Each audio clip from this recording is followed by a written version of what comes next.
আশা করি তোমরা সবাই গতকালকে বাংলাদেশের যে ওডিআই ম্যাচ গেল জিম্বাবুয়ে এগেনস্টে, এটা সবাই দেখছো।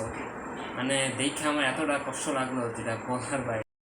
বাংলাদেশের নতুন একটা দল 141 রানে অল আউট করছে, তারপর আবার নিজেরাও অল আউট হয়ে গেছে। এটা কোনো কথা? হ্যাঁ, তোমরাই বলো, এটা কোনো কথা? ফার্স্টে কী হলো, তানজিদকে আমি ভালো একটা শুরু করতে চাইলো কি, যদিও আর ব্যাড লাক ও এবার ক্যাচ হয়েছে, বাট বোলিংয়ের কথা যদি বাংলাদেশের বলি সেটা তো অবশ্যই প্রশংসা করা লাগে। বিশেষ করে নাহিদ রানা, ওর বোলিং তো মারাত্মক, 5 উইকেট নিচ্ছে। আবার ওর যে উইকেট কী বলবো, ইয়র্কারগুলো যে ছিল দুর্দান্ত, ওগুলো আমার কাছে অনেক ভালো লাগছে। আর তাসকিন ফার্স্টেই হচ্ছে হলো ব্রেক থ্রু আনছে।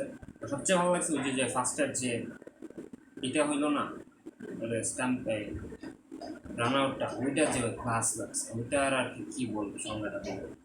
মানে বাংলাদেশ নতুন দল যে এত ফাস্ট একটা কিছু করতে পারে, এটাই অনেক কিছু।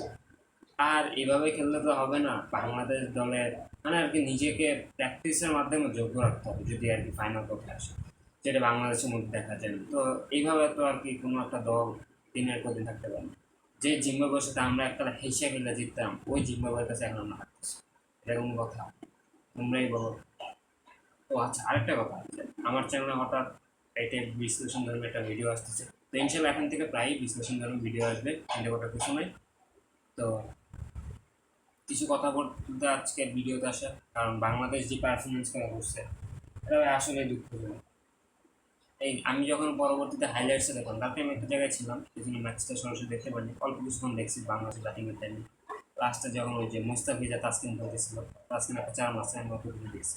পরে হাইলাইটস দেখলাম এই যে একটু আগে, তো এটা দেখে আগে কথা বলতে আসছিলাম।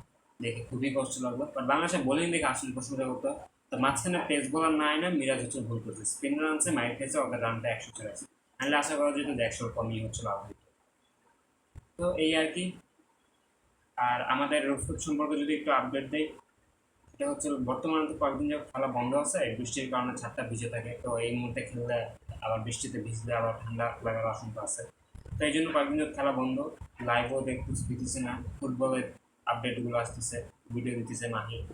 আর এমনি আমাদের ভিডিও আসবে অতি শীঘ্রই, ম্যাচ খেলার ভিডিও আসবে। ম্যাচ খেলার কিছু রেকর্ড অলরেডি করা আছে, আমরা রেকর্ড করা আছে, গ্যালারিতে আছে, কিন্তু আর কি কাজ করা হইতেছে না। রবিবার থেকে আবার আমার পরীক্ষা, আবার বাংলাদেশ ক্রিকেট এমন ঘোরাঘুরি ঘটাইতেছে। তো চারিদিক বিবেচনা করে আর কি মন টনও ভালো নাই।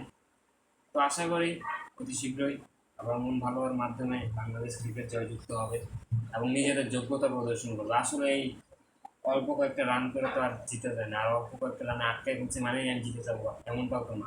ব্যাটসম্যান মনোযোগী না যে আমি কি খেলবো না, এটা তো সত্যি দুঃখ। আমি জানি যে হচ্ছিল ওই শর্ট অঞ্চলের হচ্ছে ফিল্ডার থাকে, তারপর ওই সাইড ছক্কা মারা লাগবে কেন? বাই চান্স যদি একটু বলে আমি টাইমিংটা মিস করি, একটু মিস, কতটুকু হবে, 1 ইঞ্চের জায়গা মিস হইলো ব্যাটিং ও টাইমিং করতে, ওইখানে তো বলে দূরত্ব কমে যায়। আমরা যে ছাদে যে ক্রিকেট খেলি, একদম পারফেক্ট যখন একদম কি বলো, বলো ক্যাচা মাইট যখন দিতে পারে একদম, আমাদের ব্যাটার আমরা তো একটু পারফেক্ট যদি একটু নিচে নামায় লাগাইলে আমাদের জন্য বেটার, কারণ তাহলে বলটা একদম করা যায়। পারফেক্ট জায়গায় তো বল উঠে যেতে পারে, পারফেক্ট জায়গায় লাগাতে পারলে অবশ্যই ভালো, বল সর্বোচ্চ গতিতে যাবে। আর আমাদের তো গড়ায় মারতে হবে না, যেহেতু ছাদ একটু নিচে থাকলে গড়া যায়। আর যদি পারফেক্ট টাইমিং হয় ওই নিচেতে পারফেক্ট যায়, ফিল্ডার ওই বলের বরাবর না থাকলে ডিরেক্ট যায়।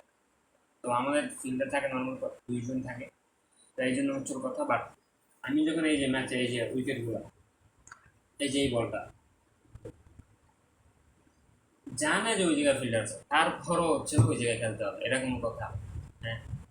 তো আজকে এই পর্যন্তই, টাটা বাই বাই, ইনশাল্লাহ দেখা হবে নতুন কোনো ভিডিওতে।